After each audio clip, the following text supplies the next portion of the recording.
दोस्तों good morning, सत श्री अकाल, नमस्कार और अस्सलाम वालेकुम। 17 दिसंबर की ये बड़ी सर्द सी सुबह और मेरे जहन में रहीम जी का एक दोहा जो है वो घूम रहा है कि रहीमन धागा प्रेम का मत तोड़ो चटकाए, टूटे तो फिर ना जुड़े, जुड़े गांठ पड़ जाए। अगर कहीं स्नेह है, अगर कोई बहुत प्यारा सा बंधन रिश्ता है तो उसको चटकाकर मत छोड़िए, ऐसे ही मत छोड़िए।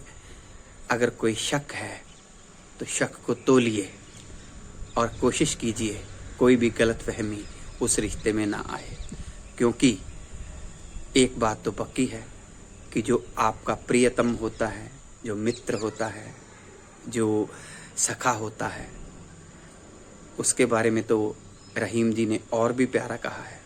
रहीम जी कहते हैं, रूठे सजन मनाइए जो रूठे सो बार, रूठे सजन मनाइए जो रूठे सो बार, रहीमन फिर पोइए टूटे मुक्ताहार।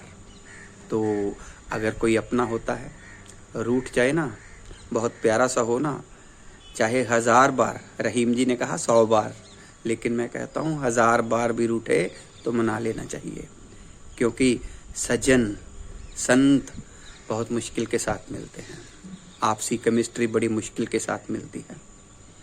तो आज सुबह सुबह ये जो प्रेम वार्तालाप मैंने शुरू किया, उसका कारण क्या है? उसका कारण इतिहास से जुड़ा है। दोस्तों, हमने बाबर का नाम सुना। 1526 ईस्वी, पानीपत की पहली लड़ाई। कहते हैं पानीपत की पहली लड़ाई से मुगल साम्राज्य की नींव हिंदुस्तान में पड़ी, लेकिन नहीं, पानीपत की पहली लड़ाई बाबर की काबिलियत को तो साबित करती है, लेकिन उसके पीछे बाबर का बेटा हुमायूं था, जो शिक्षित तो था लेकिन सुशिक्षित नहीं था, गुणी नहीं था, उससे वो साम्राज्य संभाला नहीं गया। इसीलिए शेरशाह सूरी ने उसको धक्का देकर बाहर निकाल दिया चौसा की लड़ाई में।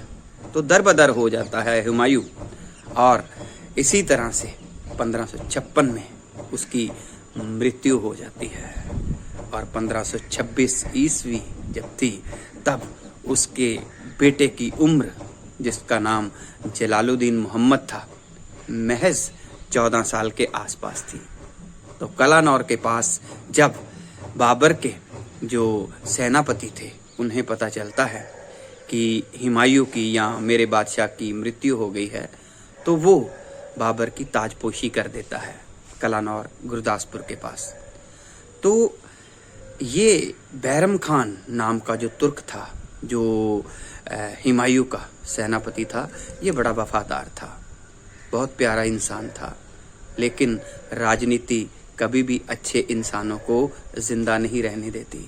वही अकबर, जिसका पालन पोषण करके उसने उसे हिंदुस्तान का बादशाह बनाया, उसी अकबर ने उस बैरम खां को धक्का देकर निकाल दिया, दरबदर कर दिया, और आखिर में उस बैरम खान का कत्ल हो जाता है। लेकिन कहते हैं ना, गुलाब के पौधे से गुलाब ही निकलते हैं। तो बैरम खान और उसकी पत्नी सुल्ताना बेगम के यहाँ 1556 ईस्वी को, आज ही के दिन 17 दिसंबर को, एक बच्चा पैदा होता है, जिसका नाम रखा जाता है अब्दुल रहीम खान खाना। कितना बड़ा नाम, अब्दुल रहीम खान खाना। तो ये संत स्वभाव व्यक्ति, जो कि अकबर के 9 रत्नों में से एक था, लेकिन संत स्वभाव था, दुनिया से लगातार दूर दूर दूर और दूर होता गया। कारण ये था कि वो माधव के करीब होता गया, वो भगवान कृष्ण के करीब होता गया, और अंततः अब्दुल रहीम खाना से सिकुड़ कर वो नाम सिर्फ रहीम हो गया, और रहीम के साथ रहीम दास हो गया। इसीलिए तो आज उनका जन्म दिवस है रहीम जी का, रहीम दास जी का। तो हम उन्हें कोटि कोटि नमन करते हैं।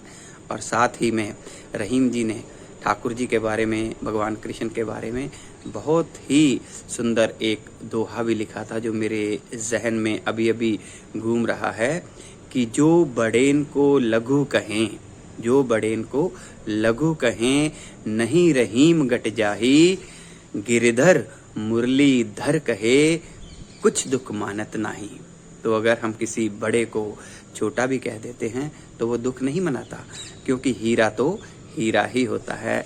तो अच्छे लोगों का साहित्य पढ़िए, अच्छे लोगों के साथ जुड़िए, और जो हमारे सज्जन हैं, हमारे प्रियतम हैं, उन्हें रूठ कर जाने मत दीजिए।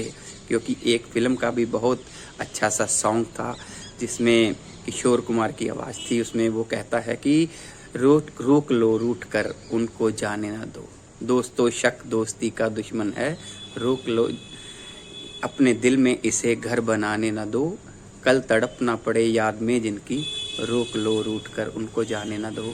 तो रहीम जी के जन्म दिवस पर आप सबको बहुत बहुत बधाई हो। इधर से गुजरा था, सोचा सलाम करता चलूं।